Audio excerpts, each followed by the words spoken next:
कलकत्ता में। कौन सा गीत था वो?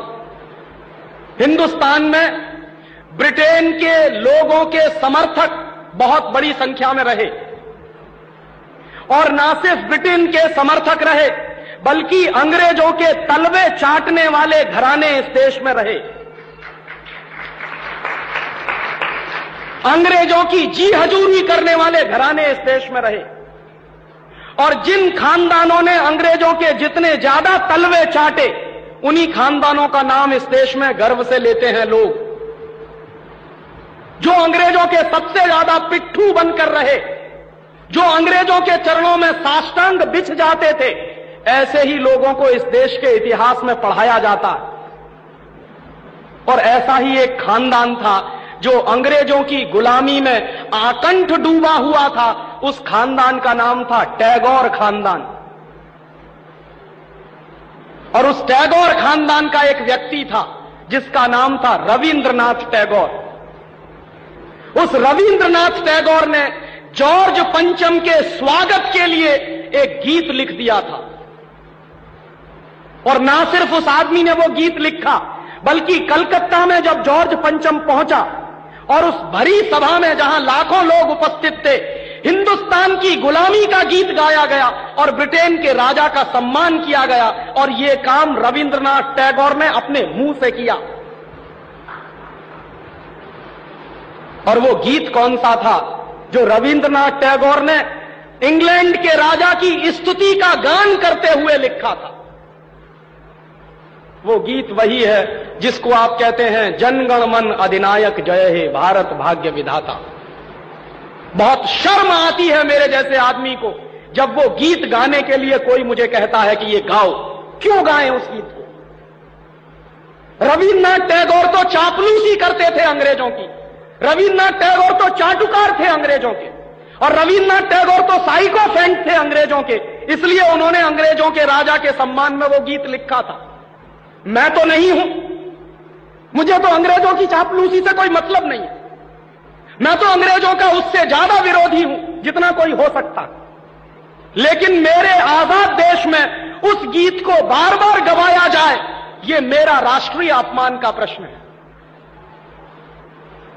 और जिस गीत को अंग्रेजों के राजा जॉर्ज पंचम के स्वागत में गाया था रविन्द्रनाथ टैगोर ने, वही गीत 5 दिन पहले दिल्ली के एयरपोर्ट पर गाया गया महारानी के सम्मान में।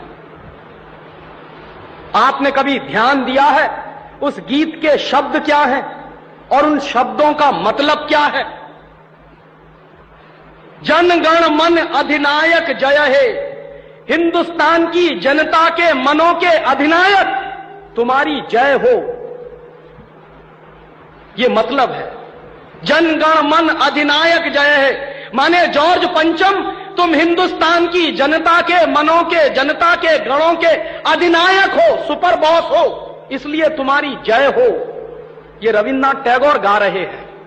भला इससे ज्यादा चाटुकारिता का दूसरा कोई प्रमाण मिल सकता?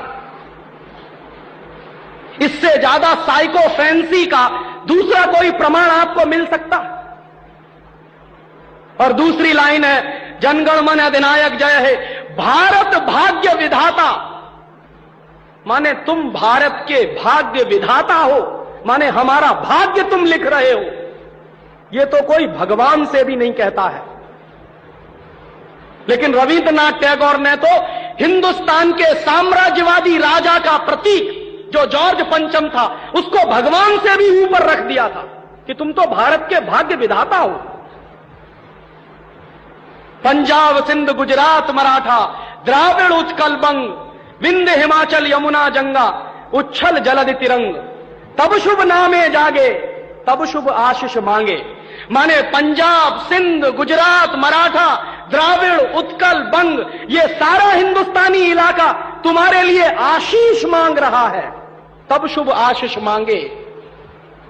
तुम्हारी भलाई की प्रार्थना कर रहा है। ये पूरा हिंदुस्तान जो अंग्रेजों की गुलामी में सिसक रहा था, उसको रविन्द्रनाथ टैगोर लिख रहे हैं कि ये सारा का सारा हिंदुस्तान तुम्हारे लिए आशीष मांग रहा है, तब शुभ आशीष मांगे। और वो सारी की सारी आशीष हम तुमको दे रहे हैं अपनी तरफ से।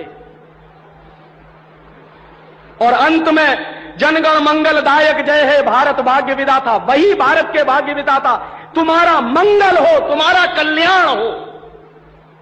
माने जो हमको गुलाम बनाने के लिए आए हैं उनकी चाटुकारिता में कोई आदमी कितना बिच सकता है, इसका यह निकृष्ट नमूना है।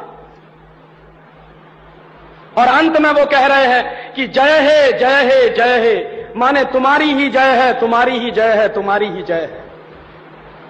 ऐसा गुलामी का प्रतीक गीत ये गुलामी के दिनों में गाया गया एक ऐसे हिंदुस्तानी की तरफ से जिसको शायद आप बड़े श्रद्धा की नजर से देखते हैं।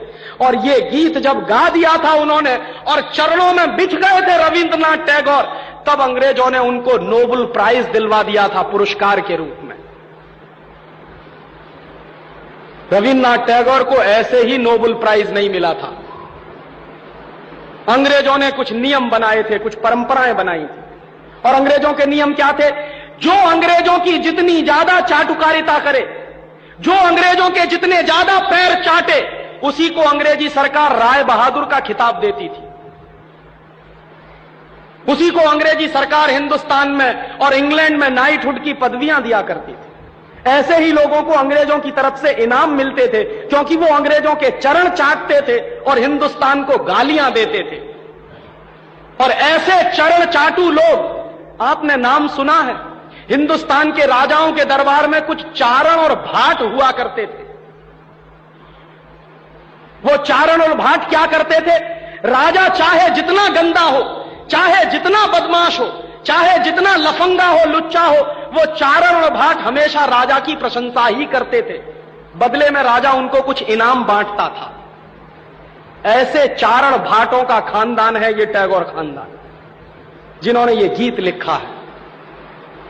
और मेरा अंदर से रोम रोम कांप जाता है जब कोई मुझे कहता है कि राजीव भाई जनगण मन गाइए। क्यों गाएं? हिंदुस्तान का गीत नहीं है जनगण मन अधिनायक जय। हिंदुस्तान का गीत तो वंदे मातरम रहा है।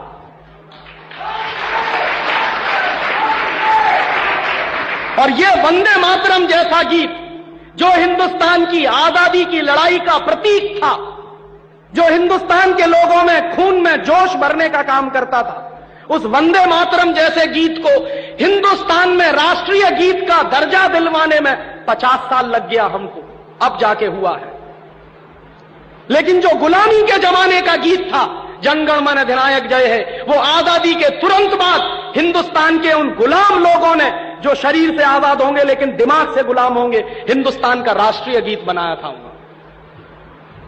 और आप में से बहुत कम लोग जानते होंगे कि कांग्रेस के 2 अधिवेशन हुए थे, जिन दोनों अधिवेशनों में यह फैसला हुआ था सर्वसम्मति से कि हिंदुस्तान की आजादी के बाद जनगण मन हमारा राष्ट्रीय गीत नहीं रहेगा। यह फैसला हुआ था कांग्रेस की समिति में। लेकिन उन्हीं कांग्रेस के लुच्चे नेताओं ने आजादी के बाद उसी को अपने देश का राष्ट्रीय गीत घोषित करवा दिया। इससे ज्यादा शर्म की दूसरी बात कोई हो नहीं सकती।